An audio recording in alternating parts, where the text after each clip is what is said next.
প্রিয় ভিউয়ার্স, সবাই কেমন আছেন? আশা করি অনেক ভালো আছেন।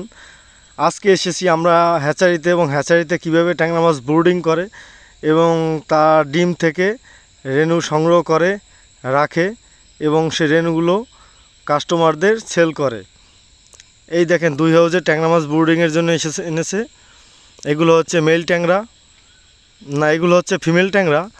এগুলো বড় ট্যাংরা। ফিমেল ট্যাংরা সাধারণত বড় হয় আর মেল ট্যাংরা ছোট হয়। এগুলো হাউজে রেখেছে এবং ঝর্ণা দিতেছে।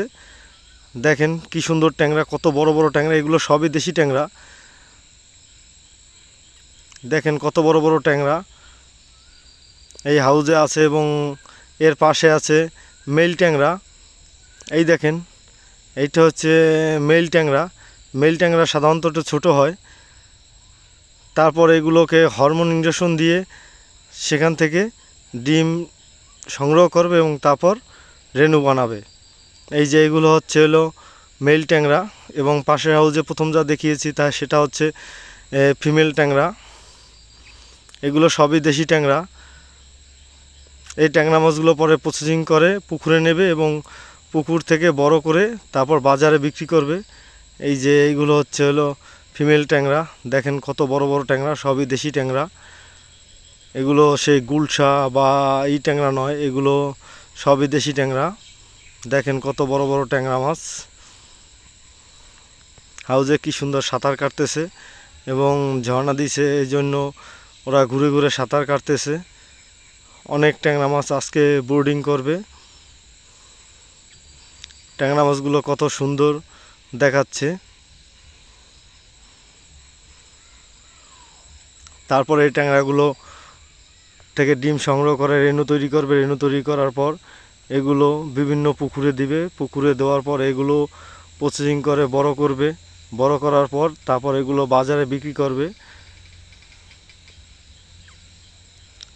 দেখেন কত সুন্দর ট্যাংরাগুলো সাঁতার কাটতেছে। কত সুন্দর সাঁতার কাটতেছে এবং একদম ফ্রেশ পানি। পানিতে কোনো জীবাণু বা ময়লা আবর্জনা নেই। ঝর্ণা একদিক থেকে ঝর্ণা দিতেছে, অন্য দিক থেকে আবার যে পুরনো পানিটা সেটা বের হয়ে যাচ্ছে, যাতে মাছগুলো সুস্থ থাকে, সুস্থ সবল থাকে।